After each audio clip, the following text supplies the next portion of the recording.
Good morning. Welcome or welcome back to Bookeemonsters. My name is PK. It is Tuesday, February the 4th. We're here to look at new releases that have been published this week. And on Tuesdays, we look at mysteries and thrillers. Hope you had a good Monday. Quick announcements. I do have sprints tonight at 8 p.m. Eastern. They go for 2.5 hours. I do sprints every Tuesday and Thursday evenings and Saturday afternoons. Good morning, Kim. Good morning, Mary. Happy Tuesday. Ready for a little mystery in your life. Stay tuned. You are about to hear about it. The darker side of mystery. Mary says, hi, Kim. Hope you're doing well today. Hope you're staying warm. Oh, yes. It is -3 to start with this morning. How about where you are? I am more concerned about you.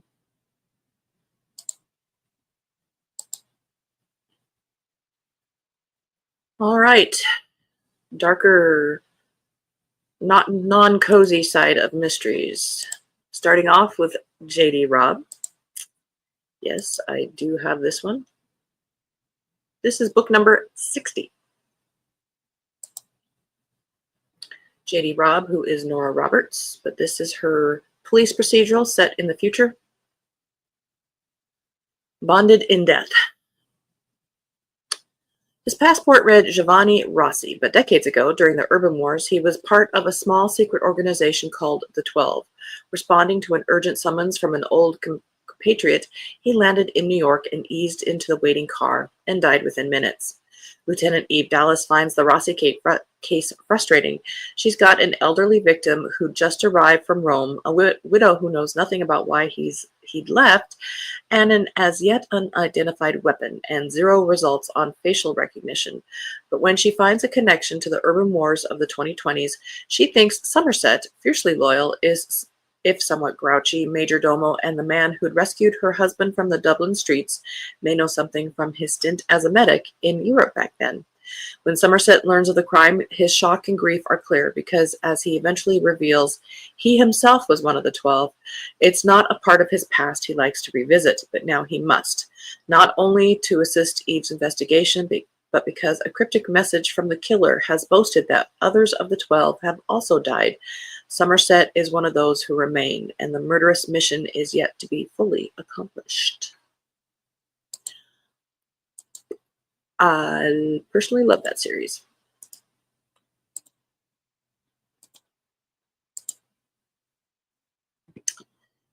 If you start at the beginning, book 1 is very Nora Roberts-esque. It is rather romance-ish, but it does go into more procedural, and it's a great found family series.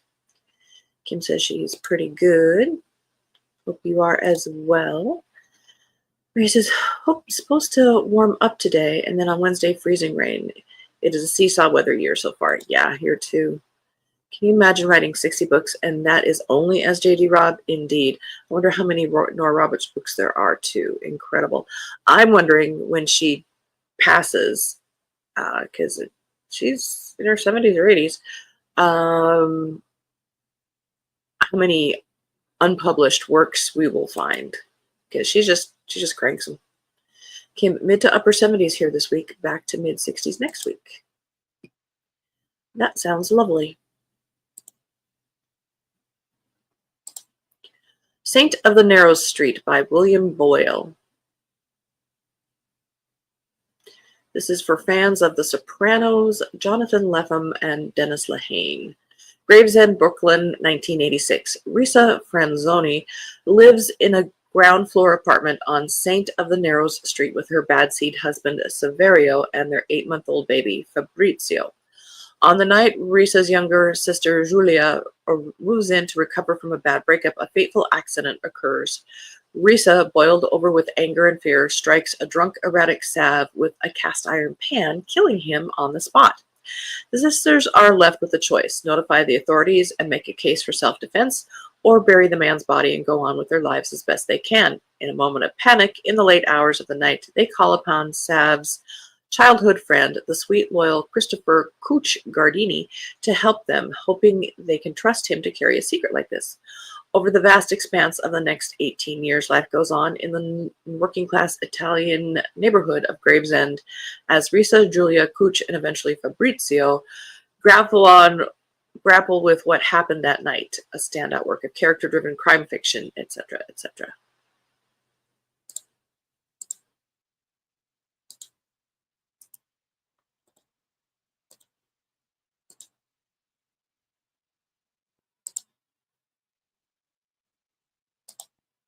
Mary says, we'll miss seeing you at Rosanna's this morning. Volunteer at the library today. Well, I'm not always able to make it, so I was very proud of Shannon and Molly yesterday. They did very well. The Woman in the Wallpaper by Laura Jones. After leaving their family home in Marseille, Sophie and Lara settle in a quiet village near Paris, but life at the factory is far from peaceful. At the heart of the wallpaper's idyllic vignettes is the haunting image of Madame Justine. Oh, let's see, where did it start at? When Sophie and Lara, two sisters uprooted by their father's death, begin work at the famed Toile du Joy wallpaper factory, they notice something chilling, a recurring figure in the wallpaper, a woman whose tragic history may now be repeating itself. It was messed up there in the blurb. The wallpaper's idyllic vignettes is the haunting image of Madame Justine, the factory owner's late wife, whose untimely and suspicious death still casts a shadow. As Laura finds herself drawn to Joseph Oberst, the enigmatic drinking game,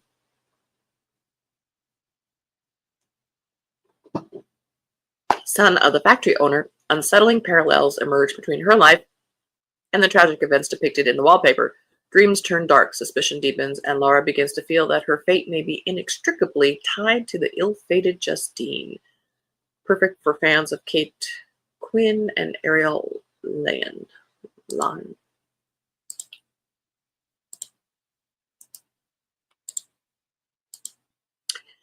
Here's a happy-sounding book, Victorian Psycho, by Virginia Vito.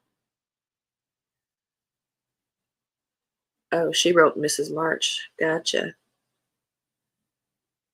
Grimwold's England. Winifred Naughty arrives at Enser House prepared to play the perfect governess. She'll dutifully tutor her charges, Drusilla and Andrew, tell them bedtime stories, and only joke about eating children. But long, listless days spent within the estate's dreary confines come with an intimate knowledge of the perversions and pathetic preoccupations of the Pounds family. Mr. Pounds can't keep his eyes off Winifred's chest, and Mrs. Pounds takes a sickly pleasure in punishing Winifred for her husband's wandering gaze. Compounded with her disdain for the entitled Pounds children, Winifred finds herself struggling at every turn to stifle the violent compulsions of her past. French tutoring and needlework are one way to pass the time, as is admiring the ugly portraits in the gallery and creeping across the moonlit lawns. Patience. Winifred must have patience, for Christmas is coming, and she has very special gifts planned for the dear souls of Enser House. Ew!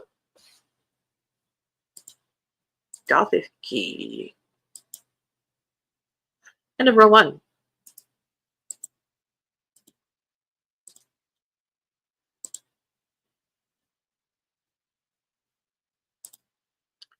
Kim planning to try and attend funeral today. Former boss's husband. Oh, very sad. I'm sorry. They did a great job. Talk about jumping into the deep end. Molly has been a trooper, especially for someone so young. She looks like she is still in high school and sounds like she should be doing cartoon animations. Yeah, that one was creepy.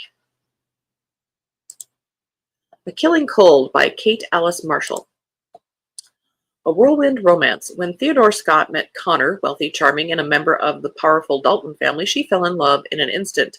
6 months later, he's brought her to Idlewood, his family's isolated winter retreat, to win over his skeptical relatives.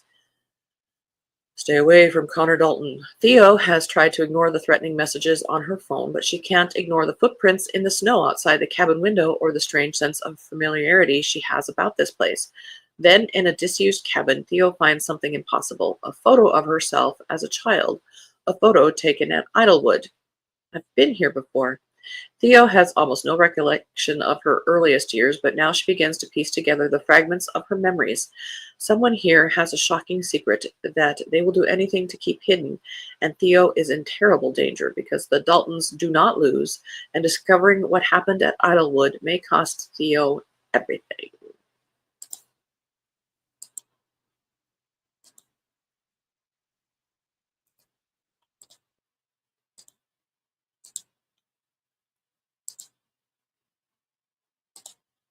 Kim says my baseball boy is being pumped with painkiller is going to play. First game is Friday. Really? Wow.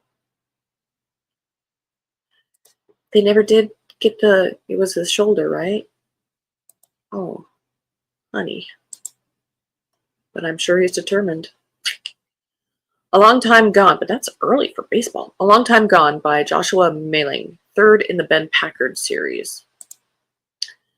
It's time to put the past to rest. Ben Packard was just a boy when his older brother disappeared. Ben watched him walk out the back door of their grandparents' house and into the cold night.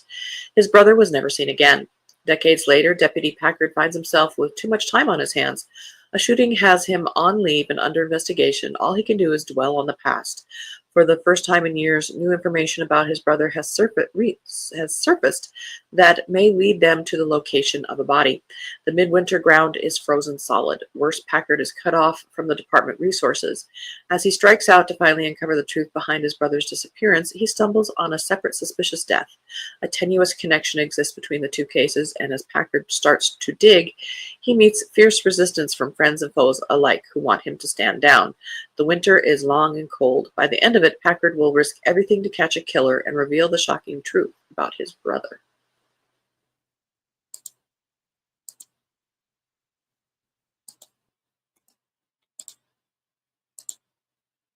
Change of Heart by Dr. Christina Laporte, second in the Minor and Mulville medical thrillers. In the bustling heart of New York City, a young medical student's life is tragically cut short, though her heart continues to beat, holding the promise of life for another. Detective Kurt Miner is called to the scene and quickly uncovers a chilling conspiracy involving organ donations and high-stakes crime. As the investigation unfolds, Miner realizes the case is far more complex and dangerous than it initially seemed. Enter FBI agent Jack Mulville, who steps in to supervise Special Agent Charlotte Bloom as they join forces with Miner. Together, they unravel a web of corruption, revealing that Amy Winter's death is connected to a ruthless organ trafficking ring. Amy Winter, a promising pre-med student, is found dead under mysterious circumstances. Her death triggers an investigation that pulls Miner, Mulville, and Bloom into a labyrinth of deceit and desperation. As they dig deeper, they discover that Amy's heart is not just a donor's gift, but a coveted prize in a deadly game controlled by criminals willing to kill to keep their secrets hidden.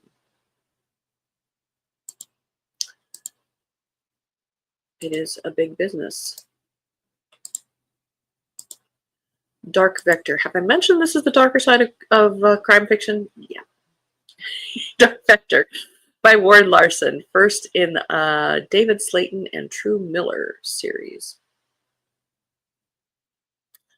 In the wilds of Siberia, a top-secret Russian fighter goes missing on a test flight. The Russian Air Force begins a search, oblivious to their error. They are looking in the wrong spot. The pilot, Colonel Maxim Primakov, has crash-landed during an attempted defection. The new chief of CIA clandestine operations, David Slayton, wants desperately to find him, but only one man is in a position to reach Primakov. True Miller, a rookie operator. Slayton plots a rescue deep inside Russia, not realizing that he will have to outfox the one other man who knows the truth. Viktor Dubonin is a general in Russian intelligence.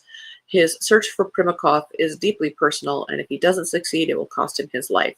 Soon, a small group of Americans, including its top female test pilot, Kay Drake, find themselves hunted in the wilds of Russia.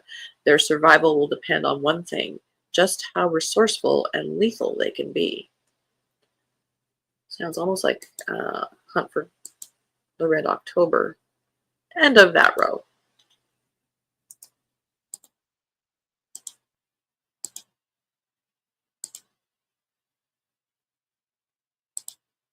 Kim says, yes, surgery was successful, but a lot of pain. Oh,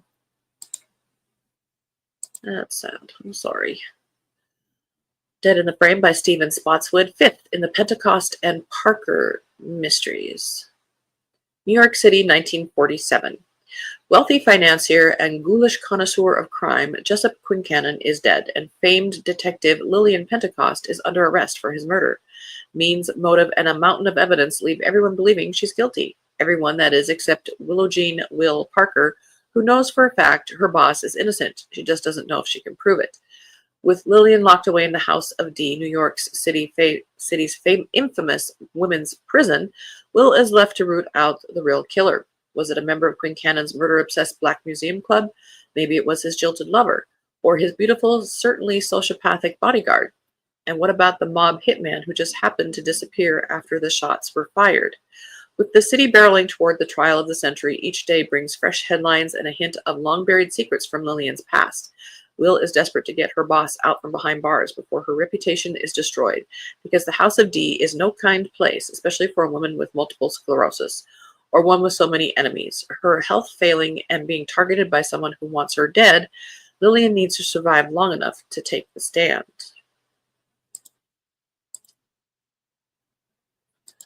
A good clock is ticking element to it. Jonathan Kellerman has a new one, book number 40 in the Alex Delaware series, Open Season.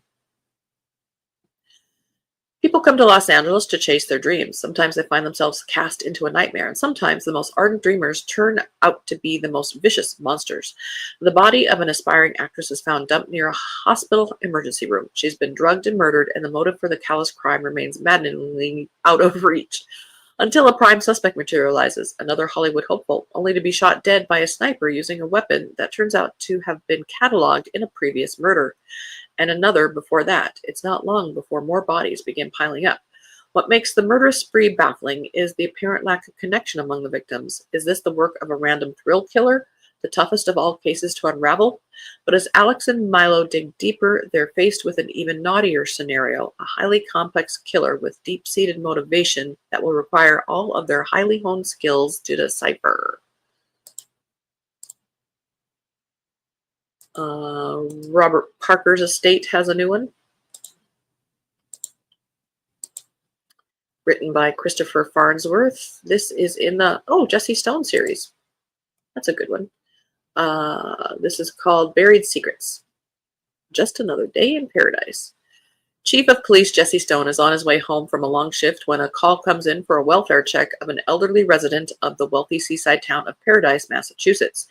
Inside a house packed with junk and trash is a man's dead body. It's a sad, lonely end, but nothing criminal until Jesse finds the photos of murder victims strewn across the corpse on top of a treasure trove of $2 million in cash. Jesse takes on the case and finds a trail leading to an aging mobster who will do whatever it takes to keep the past from coming to light. Before long, Jesse has a price on his head as hitmen converge on Paradise to take back the cash and destroy any remaining evidence. But the real danger might be coming from inside his own department. Jesse Stone must unearth the truth buried under the wreckage of a dead man's life before he winds up in the ground himself. And I will always picture Jesse Stone as Tom Selleck, since he did those movies.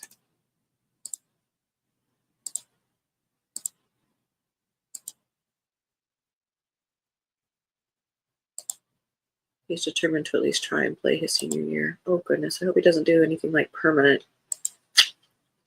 Shoot. Riddle of Spirit and Bone by Carolyn Korsmeyer. In contemporary Buffalo, Dan's world is upended when he unearths a young woman's skeleton while replacing the gas main in a city neighborhood.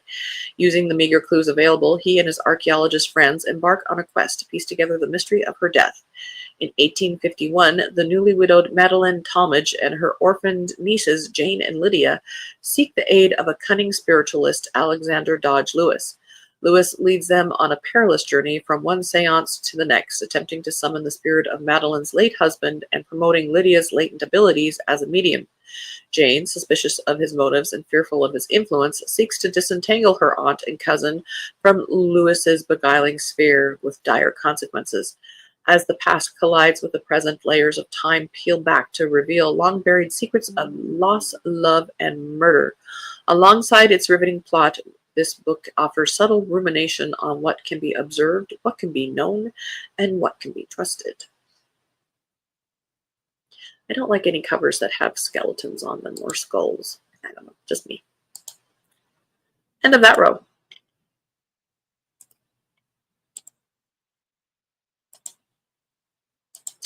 The Department by Jacqueline Faber. Some secrets we keep even from ourselves. Philosophy professor Neil Webber can't think of one good reason to get up in the morning. His wife has left him, his academic research has sputtered, and the prospect of tenure is more remote than ever, until Lucia Venati disappears. A college student at Neil's Southern University, Lucia has a secret of her own, one that haunts her relationships and leads to reckless, destructive behavior. When Neil is drawn into the mystery of her disappearance, he finds new energy, purpose, and relevance, but at what cost? Each clue pulls him deeper into Lucia's dark past, but also into the hidden lives of his closest friends and colleagues. What has driven Lucia to risk everything, and why does Neil, a professor who hardly knew her, care so deeply about finding her? And then it goes into blurbage.